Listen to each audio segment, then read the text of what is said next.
Hi guys, it's Reagan and welcome back to another video. Today's video I'm very excited for because I do feel like it's perfect for summer or any upcoming travel. That's right, today I'm going to be chatting through some of my favorite short fantasy books. Obviously, I love fantasy. I love an epic fantasy, a long fantasy. Many of the books I read are generally over 400, 500, 600 pages long. That being said though, sometimes it's nice to pick up a short book you know you'll be able to finish quickly. And I feel like in the fantasy genre, this isn't necessarily the easiest thing to find. So today, I'm here to help y'all out and I've collected some of my favorite shorter fantasy books. All of these books are under 400 pages. Most of these books are between 200 to 300 pages. So hopefully you guys find some new reads within this video, but without further ado, let's go ahead and dive right in. The first book I'm going to recommend is Piranesi by Susanna Clarke. This book I would describe in one word as a vibe. This is also a story that's not very long, a book I read in under 24 hours. I basically picked it up and was unable to put it down.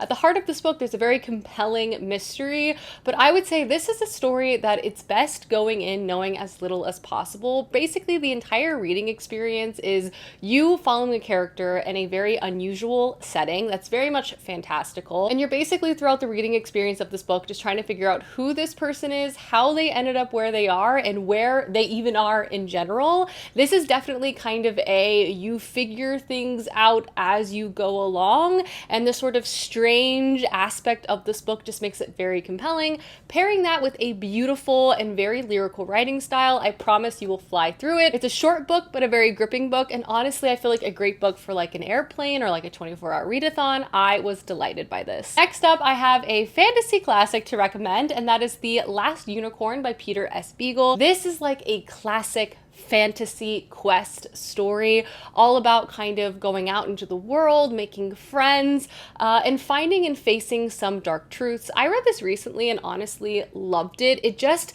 made me feel incredibly nostalgic and really brought me back to those like classic stories I read growing up, which makes sense because this is kind of like the classic story that a lot of people read while growing up. There's also a beloved and apparently slightly creepy cartoon out there as well, but this honestly is a rather dark but also delightful read. I also would really recommend the audiobook as well, but this is a story in which we're following our main character who is a unicorn, and our main character has lived in her forest for a really long time, but one day she overhears some travelers saying that this is a magical forest and supposedly a unicorn lives here, which is really interesting because pretty much all unicorns have since disappeared. Our main character hears this, obviously feels quite distressed about this information, and decides to venture out into the world to try to find and save her people. Along the way, she sort of collects some unlikely individuals who help her. She has to overcome lots of different obstacles. It's strange and bizarre and sort of has that dark quality that a lot of traditional fantasy can have in terms of like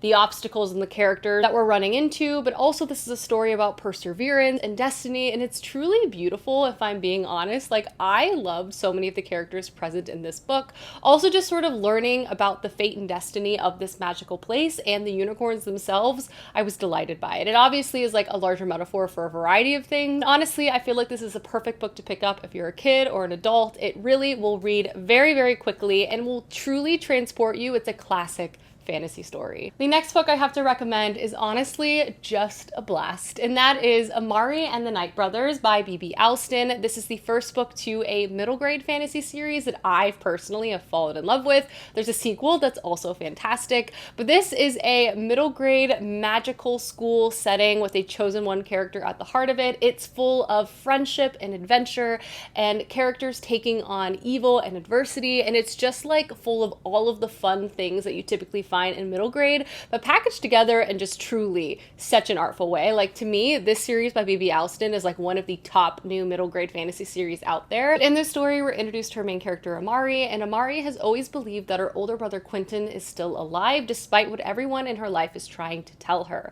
One day after school, she stumbles upon something very unexpected, and that is a ticking briefcase in his closet. She opens it up and realizes that her brother was actually a part of this very mysterious Bureau of Magical Affairs, sort of a bureaucratic institution where people go to school and also work within it to basically help protect regular humans from a variety of magical mischief, from monsters to evil people. And Quentin was actually a very high up like spy within this institution, and he and his partner have gone missing. Amari also finds out that she has the opportunity to enroll into the school program. However, though, she has a lot to overcome because many of the students have been preparing for this their entire lives, and Amari is just getting started. And of course, she's trying to figure out and solve the mystery surrounding her brother. From there, we watch Amari as she makes friends, take on various classmates, and also get involved with and work to overcome some dark forces that seem to be a part of this borough.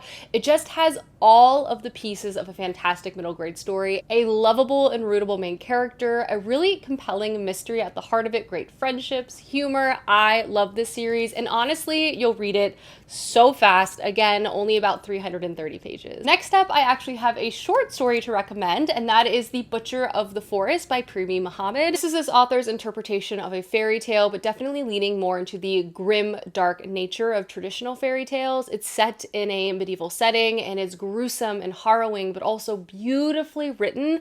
And the amount that the author was able to pack, and honestly, not very long story at all, was truly impressive. I really adored this short story, and I'll definitely be checking out this author's like longer works as well. But this is a story set in a very evil kingdom. Basically, the king rules with an iron fist. It's bloody, it's dangerous. Surrounding this kingdom, there's also this very dangerous dark forest that no one has actually survived going into and out of, aside from our main character. And at the beginning of the story, the evil monarch that rules this land's children go into this forest and have gone missing. And our main character is summoned to the king and is basically blackmailed to go into this forest to retrieve his children. This is a story of not only our main character kind of going on an impossible and difficult and dangerous mission, it's also very much a meditation on war and grief, and also asks really deep questions of innocence and who is complicit within oppression, and if the sins of your father are yours to behold as well. It was just honestly beautifully written, so well constructed, and just compelling from page one. Dark for sure, but definitely one of the best fantasy short stories I've ever read. Next up, I have two YA recommendations. The first is The Thief by Megan Wallen Turner. I love this series so much, and all of the books in this series are not long at all, so it's a great shorter leaning fantasy series to check out if you're wanting to kind of read multiple books but not have to have like the burden of every book being 500 pages. This is a fantasy series very much inspired by ancient Greece. Basically, the fantasy landscape is comprised of a variety of kingdoms in close proximity to each other, and they're all kind of in conflict, but there's also a faraway threat of a very large empire looming as well. In book one, we're introduced to one of our main characters known as the Thief, and we find him in prison, and he basically makes a deal with the monarch of this land to travel with a party to find this very difficult artifact that needs to be stolen. He's good at his job, and he obviously wants to get out of prison, so he agrees to do this. But on this journey, he basically tries to become the most annoying traveling companion as possible, and he's also trying to escape the entire time. This is a story that's both hilarious and really, really gripping. It's also a story that will trick you, which I personally enjoy. Like, the Thief as a main character is a wily one, and just trying to follow his motivations and kind of what he's up to is a blast. I also appreciate how much this series centers storytelling, which definitely leans into the ancient Greece inspiration of this world. Everything about this series I adore. It's, again, not very long and just a great one to check out. Another YA book I definitely recommend is the Raybearer series by Jordan Ifueko. Both of these books in this duology are not very long at all, but they're also full of so much world building, a lush writing style, and just such a compelling cast of characters and a found family at the core of it that you will simply fall in love with. In this story, we're introduced to our main character, Terasai, and Terasai has always longed for a warm family that she can rely on and call home to. Unfortunately, Terasai has grown up in a very perilous family situation in which her mother, who's very powerful, is both distant and has a lot of expectations of her in terms of what she wants from her in the future. She's also been training Terasai to basically overthrow the current government and regime. At the beginning of the story, Terasai has come to age, and she's now able to participate in this competition to become one of the Crown Prince's 11, which is like his most trusted group of friends and advisors, and they're all connected magically together.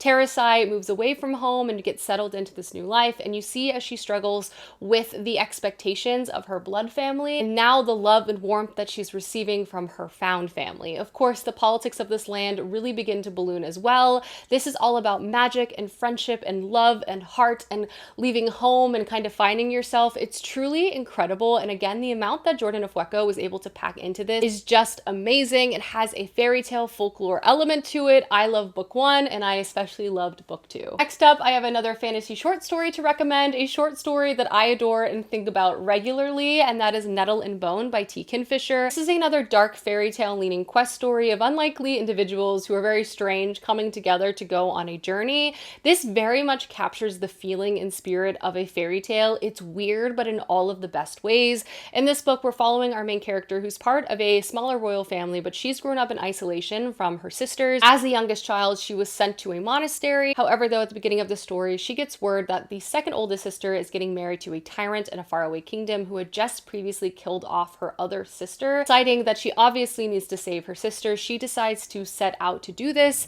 Along the way, we see her as she interacts with some very unlikely individuals, from a bone witch to a demonic chicken to a lost knight in a fairy market. Again, all of these characters are strange and peculiar, but the writing style of this book is so inviting and the essence of the story is amazing. I love quest stories. I feel like T. Kinfisher packed a lot in here, and again, not a very long book at all. I adored this book. Next up is my longest recommendation in terms of page number, but still under 400 pages, but we're definitely getting a little bit closer, and that is Senlin Ascends by Josiah Bancroft. This book is just so good, and I often describe it as like a literary fiction meets fantasy story. It's just so compelling and strange and bizarre, and I feel like even if you don't read a lot of high fantasy, this is one that will really grip you. This is a story set in a fantasy world where there is this massive tower called the Tower of Babel. It's comprised of many floors, like towns, cities, kingdoms kind of exist within this tower. And thousands of people are coming in and out of this tower every single day. Senlin has always been fascinated by this place. So on his honeymoon, he decides to travel here with his new wife. Unfortunately though, Senlin and his wife get separated from each other almost immediately. And before their arrival, they had agreed on a rendezvous point of the top of the tower.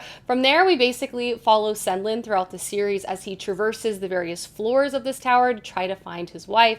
Along the way, he makes enemies, he makes friends. It's a very strange novel. It kind of has a steampunk-esque quality to it. It almost has like the whimsy of middle grade with a much darker tone. It was also such a visual experience, and also the characters that begin to appear alongside Senlin you will also fall in love with. I just love the tone and the style of this story. I love it so much, and the first one will just grip you, and again, it's under 400 pages. And the last shorter fantasy novel I have to recommend is a classic, and also I would just say kind of a breezy, easy fantasy read. That is Emily Wilde's Encyclopaedia of Fairies. This is described as a cozy fantasy romance story, and I would say that's very apt. You will follow and fall in love with a lovely cast of characters. There's definitely plot and stakes, but it's on the lower end of intensity, so it's just a really enjoyable read to pick up. Again, I think perfect for travel or for a plane ride, but in this story, we're introduced to our main character, Emily Wilde, and she is a professor with a specialization in fairies, and she has been working on this encyclopedia for most of her career that compiles all of the information and stories that she has learned across her career in one central place, and she's almost done putting it together, but she needs a few other pieces of information. So we find Emily at the beginning of the story traveling to a remote small town in the kind of the northern reaches of this world, and Emily herself sort of struggles with integrating herself in new places. She's not the most social, she's a little awkward, and she's also very frustrated when her coworker Wendell arrives, who's very charismatic. However, though, they begin to sort of strike this unlikely balance with each other, and they begin to work to gather these stories, and when danger threatens the town, they also get very much involved. It's so sweet, it's so cute, it has great banter and romance and kind of great pacing between our two main characters, but it also has a really compelling fantasy component at the heart of this book too, so it's honestly a very fun and balanced story in my opinion. Alrighty guys, those are some short fantasy recommendations. Hopefully you found something helpful within this video. Thank you so much for watching, and I will see you soon with another one soon. Goodbye!